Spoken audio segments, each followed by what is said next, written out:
Mother hides recording device in son's backpack and is shocked by what she hears.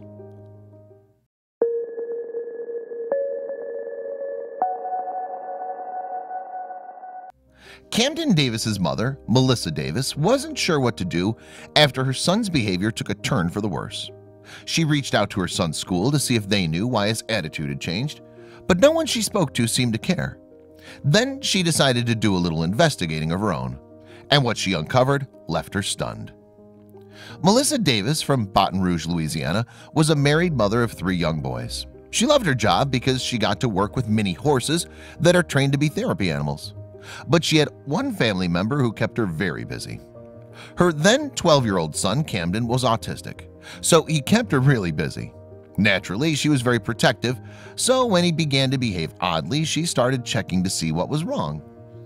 And the first thing that came to her mind was his situation at school. Could his teachers be stressing him out? Davis considered herself lucky because Camden got into the Greater Baton Rouge Hope Academy. Inclusion, encouragement, positive relationships, and recognition of student accomplishments were part of the school's motto, so she assumed her special needs son would be safe there. But she was mistaken.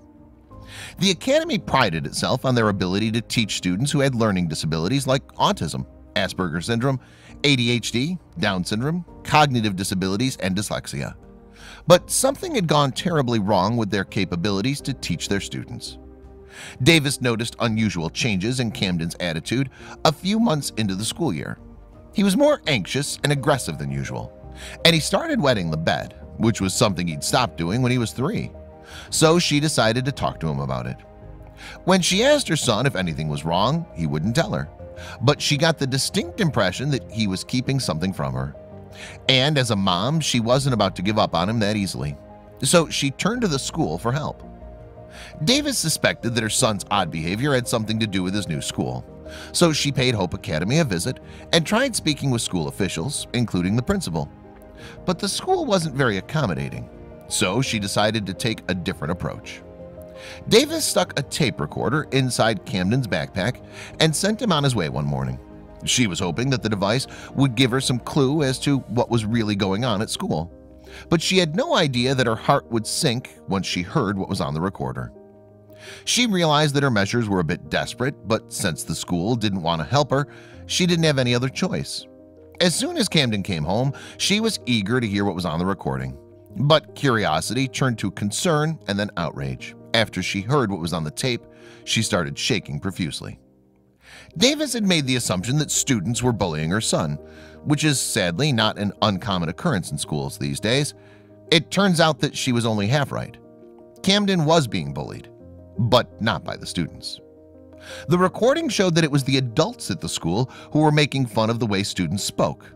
And as if mocking wasn't bad enough, a teacher and teacher's aide told Camden that someone like him would never make it in public schools.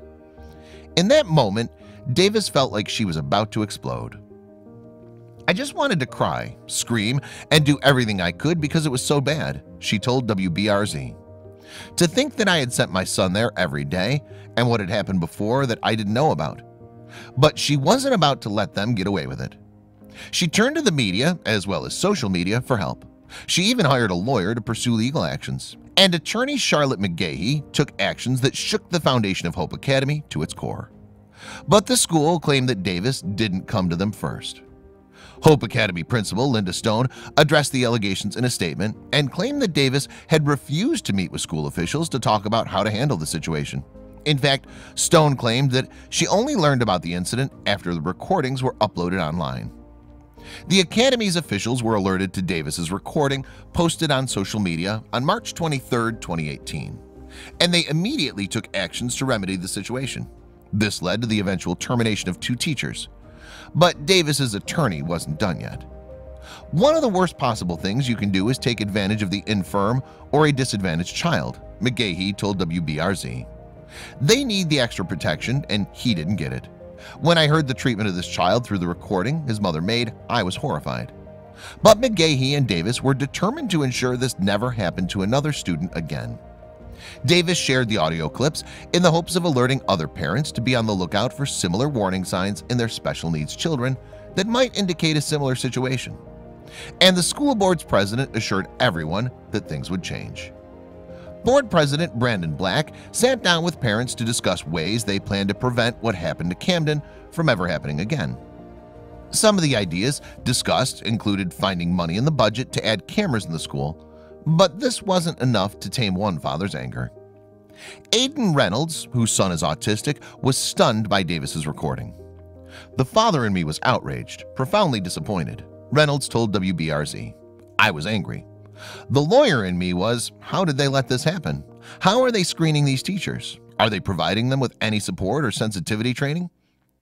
Some of the items that President Black discussed with parents included sensitivity training for the teachers at Hope Academy, as well as running more extensive background checks, while the school continued doing some much-needed damage control. Meanwhile, Hope Academy tried doing some damage control. Over these many years, Hope Academy has built a strong reputation for competently serving the educational needs of the special needs community. These recordings are not an indication of who we are. We ask that the community not let the actions of two persons reflect on the reputation of and the mission of our school, a mission we've tried so hard to build. Principal Stone explained in her statement, but Davis isn't taking any chances. If they're special needs, look at the situation as to why your child is acting that way, because no child deserves to go through what my child did, Davis told WBRZ. But as a mother, she had to make sure that what happened to her son never happened again. Davis took Camden out of Hope Academy and enrolled him in a new school. But the trauma of what happened before had left her questioning whether his new teachers could be trusted, so she made sure they were qualified. She double-checked to see that Camden's new teacher had a background in psychology and experience in dealing with kids with special needs. But she knows that the repercussions of her son's ordeal left a bitter aftertaste. Unfortunately, the trauma of Camden's experience by his former teachers continues to haunt him. But Davis believes that with some love and support, her son will become the sweet boy he used to be again.